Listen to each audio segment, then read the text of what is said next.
And now what the smear from the left is, these outlets, is that no one's actually seeing the movie. That in reality, they're just paying for tickets, but no one actually is seeing it. Well, you can pay it forward. Such a lie. They're so desperate. That's like a terrible argument. You can literally buy tickets from scanning at the end of the movie, and people are buying them. So let's say they're not, then people are still buying those tickets. I bought $1,000 worth of them just to give them away with their pay it forward thing. Which I thought that was a cool initiative. I bought a ton of tickets. Why? It wouldn't matter one way or the other. It's still profiting for the movie. Let's talk about this. We got this story from The Guardian. Let's pull this up.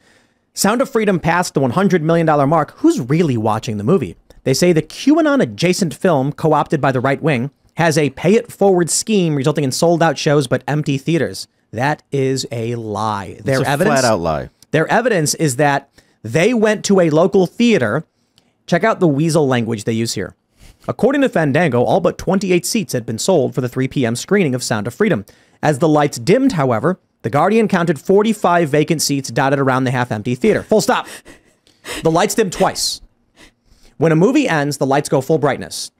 Then the lights will dim slightly for like the movie go, whatever it's called, pre-screener, where it's like, you know, lasers and you hold up your phone and stuff. Then it dims, then the lights shut off. My question is, are they lying by manipulating, being factual but not truthful, in that when the lights dimmed, half the theater was empty? Are you saying that people showed up early for the movie and then when the lights dimmed for the previews, the theater was half empty? Or are you saying when the lights actually dimmed for the start of the film, the theater was empty? Check this out. He says minutes before the 6:30 screening, Fandango showed that only 2 seats were available. Again, there were more than 2 vacant spots as the film began. 3?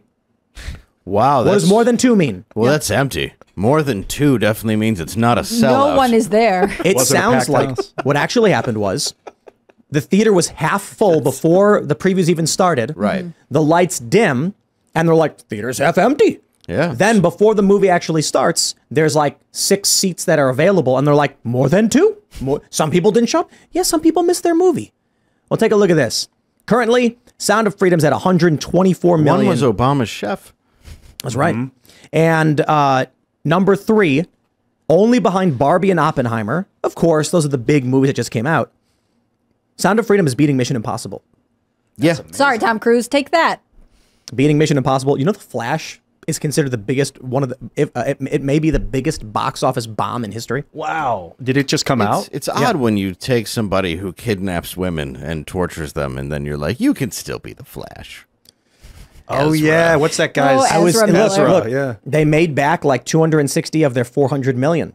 So they were like, we can't cancel this film. I'll take 50 cents on the dollar, but I'm not taking 0. Yeah. I really like Michael Shannon, too. I feel bad that he's got to take a hit on that one. Yeah. Who is he in the movie? I guess he's the bad guy. I don't know who he plays, but I wonder how many of the people involved with The Flash are making money off of it. Like when 240 million comes in of your 400, does the production house eat it? And they're like, sorry, BlackRock, ESG, we'll pay it forward. Yeah. We'll donate to some kids in Rwanda or something. I also feel that with superhero movies, it's like, it's fine. We'll just make it all back with every other superhero movie we make this year. Yeah. Don't worry about it. I assume it's not like per movie. There's an ultimate, bottom line. And even that, it's like, yeah, we lost a couple $100 million, but we still made back a few $100 million. So it's not like the end of the world for these studios.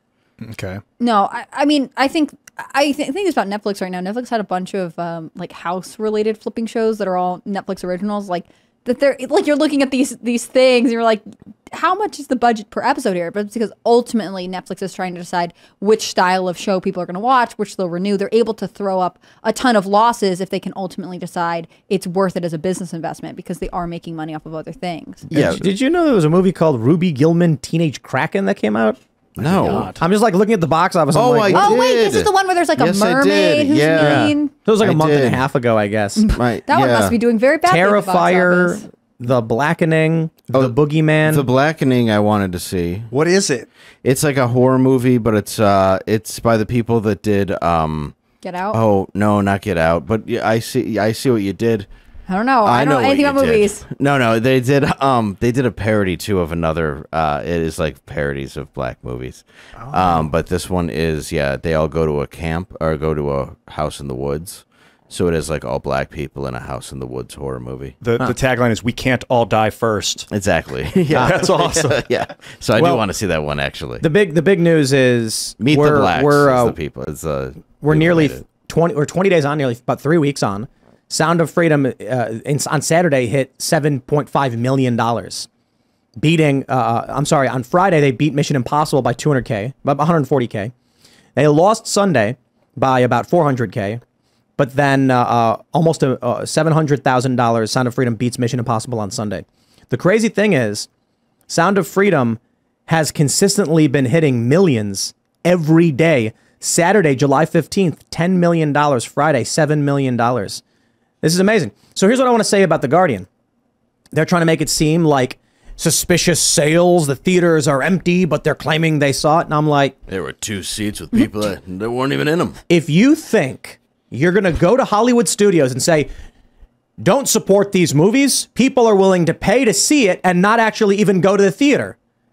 The studio's going to be like, wait, hold on. People are giving money in exchange for nothing? They're just like literally giving their money away? Can we make more of these?